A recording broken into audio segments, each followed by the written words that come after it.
Today on Cosmic Disclosure, we are with Dr. Robert Wood, retired aerospace engineer who has worked on everything from ballistic missile defense to the space station. More recently, Bob is the editor of a new book on William Tompkins called Selected by Extraterrestrials, Volume 2, My Life in the Top Secret World of UFOs, Think Tanks, and Nordic Secretaries. Bob, welcome to the show. Thank you. Well, this latest book about William Tompkins was taken directly from his own words, left on his computer after he passed away in August of 2017. Some of this information he has shared previously in the public, but much of it is new. Tell us about some of his outstanding experiences that you came across. Well, there are three things in the new book that I think that are quite significant. The first is that there's a lot more detail on the interviews that he was involved with Admiral Rico Bada, where they were interviewing 29 Navy spies who had been in Nazi Germany. And the new book basically goes into those in some detail. So it's really convincing. You get a feeling that you're there. The second thing that impressed me was the details that he was able to add about his time at the Douglas think tank, which is where I worked at the same time with the same people. In fact, his main boss in the Douglas think tank was my boss years before when he hired me. And so I think that's significant. One of the people in that think tank who's running the show was Bobby Ray Inman, who is now an admiral, when he was just a kid. And I think that's interesting too. And finally, the first book only went up to 1970 when he started to work at TRW. And at TRW, he was involved in some deeply classified programs all over the map, which he never discussed in his first book at all. We were talking about remote viewing, for example, and underground tunnels and caverns and all sorts of exciting stuff. For the audience, Bob, tell them what TRW stands for. Thompson Ramo Wooldridge is the name of the three people who founded the company, which became TRW. Then I believe it became Aerospace, and then it got sold again. What he did at TRW is so important is because TRW had no limits on what they could investigate. And so they investigated how to find out to make cars that don't have to run on gasoline, and how remote viewing really works, and is there anything to psychic phenomena, and all sorts of things like that. Why would an aerospace company be interested in psychic phenomena and remote viewing? Well, according to what Bill Tompkins told me, they were really funded by the Detroit businesses, and so they were oriented towards gas. And the Detroit businesses meaning? Meaning, the oil companies and the car companies. These were the ones that were funding TRW. And in fact, one of his stories, which is included in detail, is the story of how they hired a guy by the name of Joe Papp, who claimed that he could make cars just run on water. And in fact, they developed a program to do that. And they got a car that just ran on water. They got an engine that just ran on water. It demonstrated it, but unfortunately it blew up. And then after that happened, all the funding was totally canceled. Just from that one accident. And Bill Tompkins was actually the project manager of this project. So where did they all go from there? They were told by the oil companies to not try to pursue other techniques for transportation. Were they threatening them?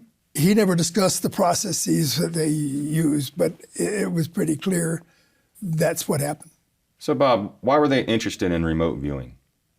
Well, Bill made it very clear that TRW scientists were encouraged to be interested in any unanswered questions. They asked questions, well, how were the pyramids really built? They had actually tried to build a pyramid with the technology of the day. And so anybody had a question about anything, that was a guaranteed thing you wanted to explore, especially if it was potentially important. Like nobody understood how remote viewing worked or whether it worked, as an example. They also didn't understand UFOs and why they were real or whether they were real and how did they work. So they did that too. So there was a group of scientists who were given a green light to study anything that occurred to their minds as interesting.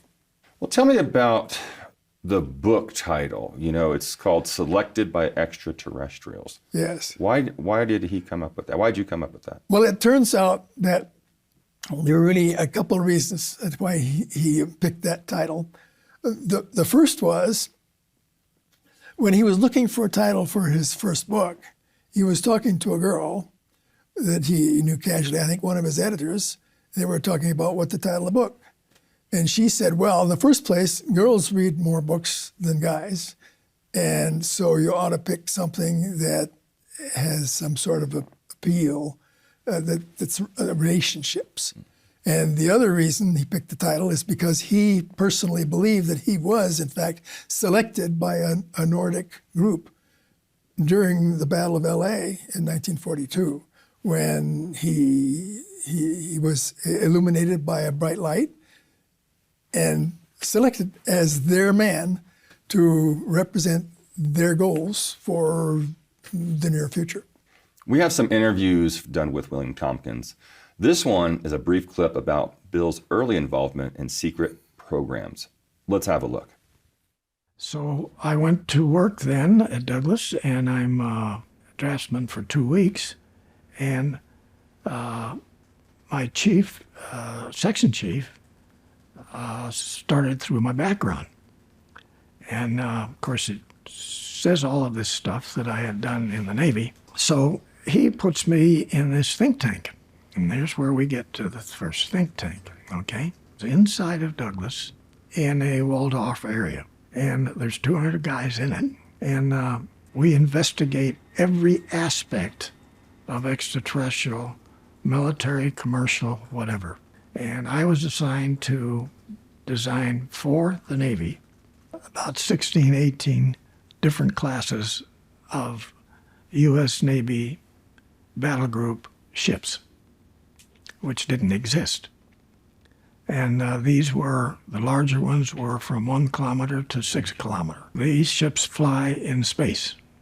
They're spacecraft carriers.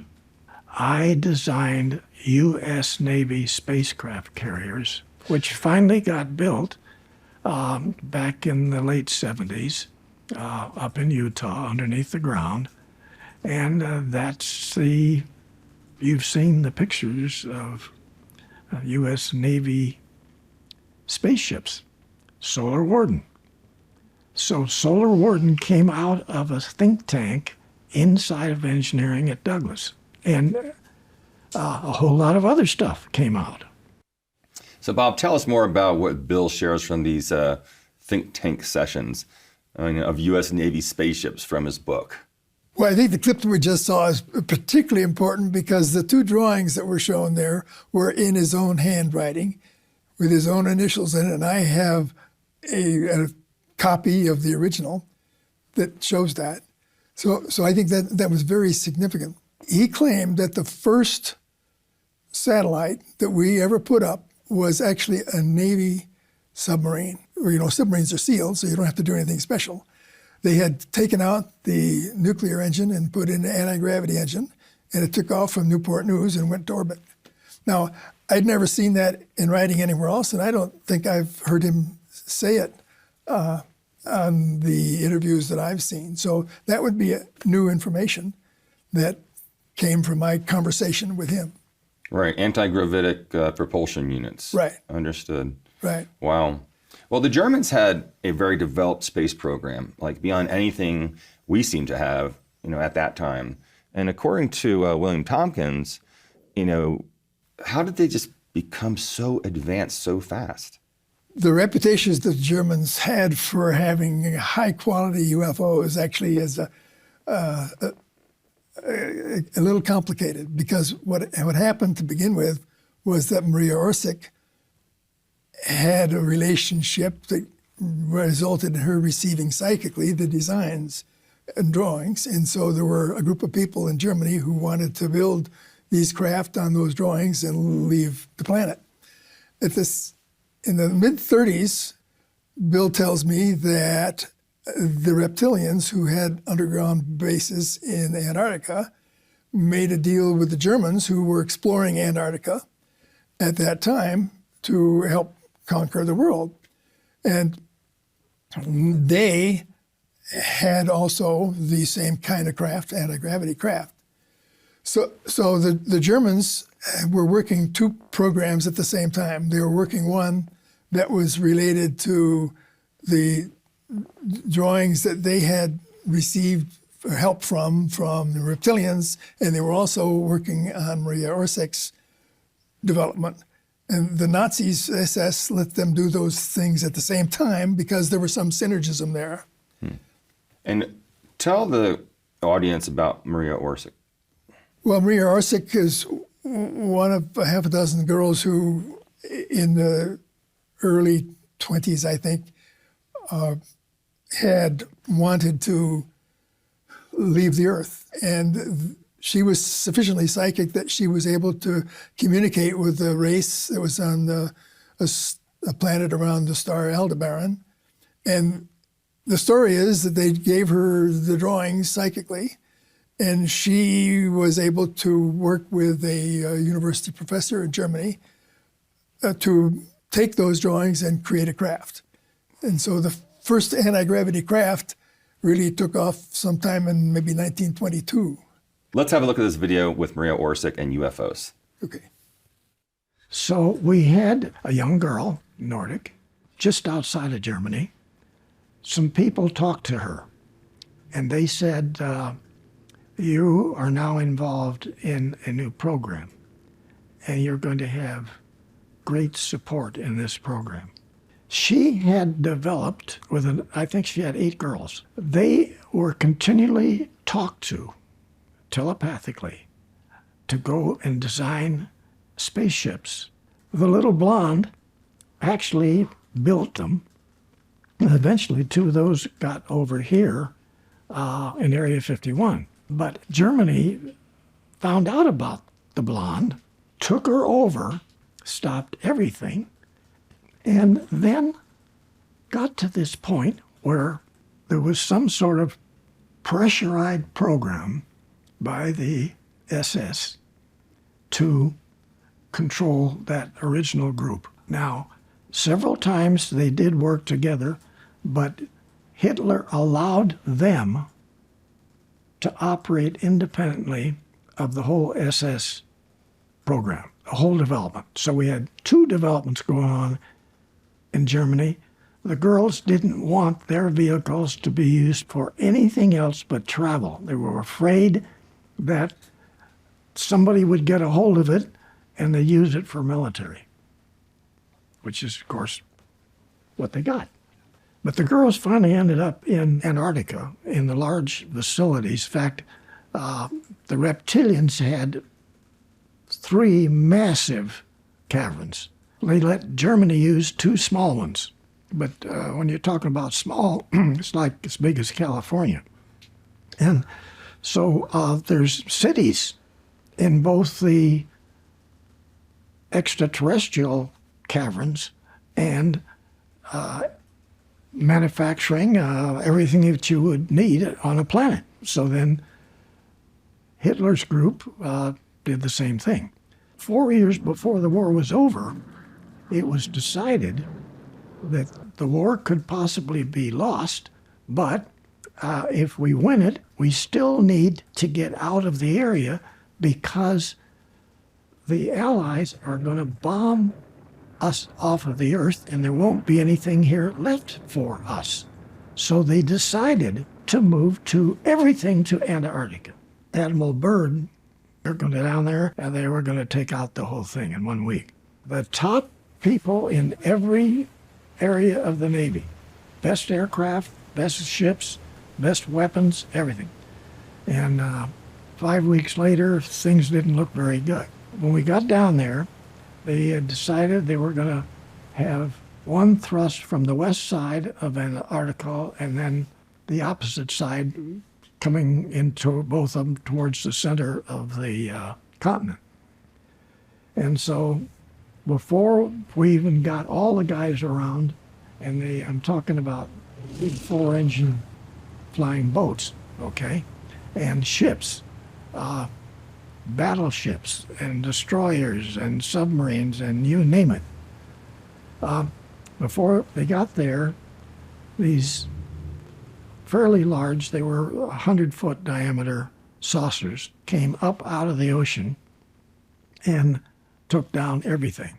Now, there's a misnomer on some documentations about the pictures, of photographs of some of the German UFOs.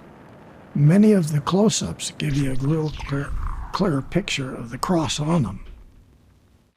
What was partially incorrect in that information that's been released was that not all of the vehicles came out from the German side to take out ours, but from the large caverns on the adjacent to them, unmarked UFOs and unmarked cigars came up, which then it was a joint venture by the extraterrestrials that lived there, operated from there, and built the vehicles that went to the moon and Mars and all these other places. But we lost that war. Well, Bob, thanks for being here and sharing all these amazing stories. I really appreciate it. My pleasure. I'm Emery Smith, and this is Cosmic Disclosure. Until next time.